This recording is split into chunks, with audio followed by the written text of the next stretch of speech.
No Man's Sky is one of the strangest games.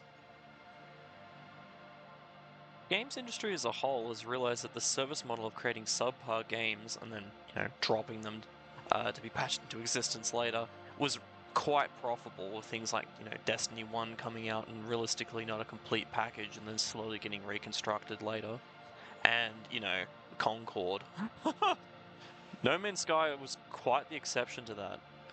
What happened with No Man's was not really that different if you think about it at the start. The game had promised a lot, but never could really deliver on it. It was just made up of a bunch of procedurally generated worlds, but its core gameplay was kind of there. You had your flying into the universe, being able to transition from planet's surface into space and then onto it. Basically everywhere you go without a loading screen. And, that was quite fun. But it took a while, but after they basically kept patching it, and then it got into a rather fixed state. But instead of cutting losses and then going with a new project for short-term gains, they did something else. They just kept updating it.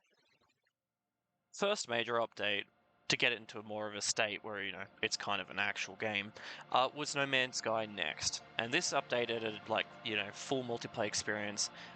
It had the base building in anywhere you really wanted, along with, being able to go to a place and be able to see other people's creations. Of course, their bases too. It also gave access to, freighters and having the fact that you can have a freighter flying above you and transport resources up to a freighter and all that. Along with bumping the graphics up to be less of that, comically stylized look. Now that's what brings us to the Voyager update. So they basically added really, really big ships and modular ship styles, kind of like Robocraft or, I guess, kind of like Starfield, but except these ships actually feel like, they have a purpose, your engines do something, and they actually kind of map. Basically what's ended up happening is that No Man's Sky has become the Starfield that everyone wanted. And while fair enough, it's not as much of a curated experience for some missions, and I did actually enjoy some of Starfield's wacky quests. It ended up turning into basically just a better version of all the base mechanics rather than just the story. You've got all your flying into space, you've got your ship building, you've got your basement, basement building, you've got your, base building where you can, I don't know, set up shops and, develop a colony, and you can go and help colonies in some of these, places that you can find on these planets. But in general, this whole entire game is just turned into so I started playing the update, and I started from a fresh save, as you probably want to do with most of No Man's Sky's content. And did the base, the regular stuff, realized that there's entire new what are they called, space stations, so there's brand new interiors. And obviously I went to find the closest storm crystal planet and things with those glowing orbs and try and make as much money as possible. But it's not really the point of the whole update. It's more about the Corvettes, so you needed a lot of money. So of course I tried to do all the trading stuff and try and make my money that way. But I found an easier way. So once you get a Corvette, so it probably costs you about 3 or 4 million just to get a basic Corvette. Kind of looks like, I don't know, a flying piece of junk, but charrette.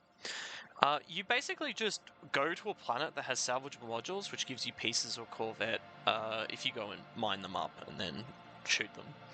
But instead what you can do is just put your ship into autopilot while pointing kind of at the ground, get out of your ship, because that's what the new update lets you do, is the fact that you can actually leave the cockpit of your ship while it's still flying, turn your scanner on, and then just start scanning for these modules. And the moment you find one, you mark it, so the hold to C to put a waypoint on it, then go into your ship, turn the ship around, fly to it, and then shoot at the module.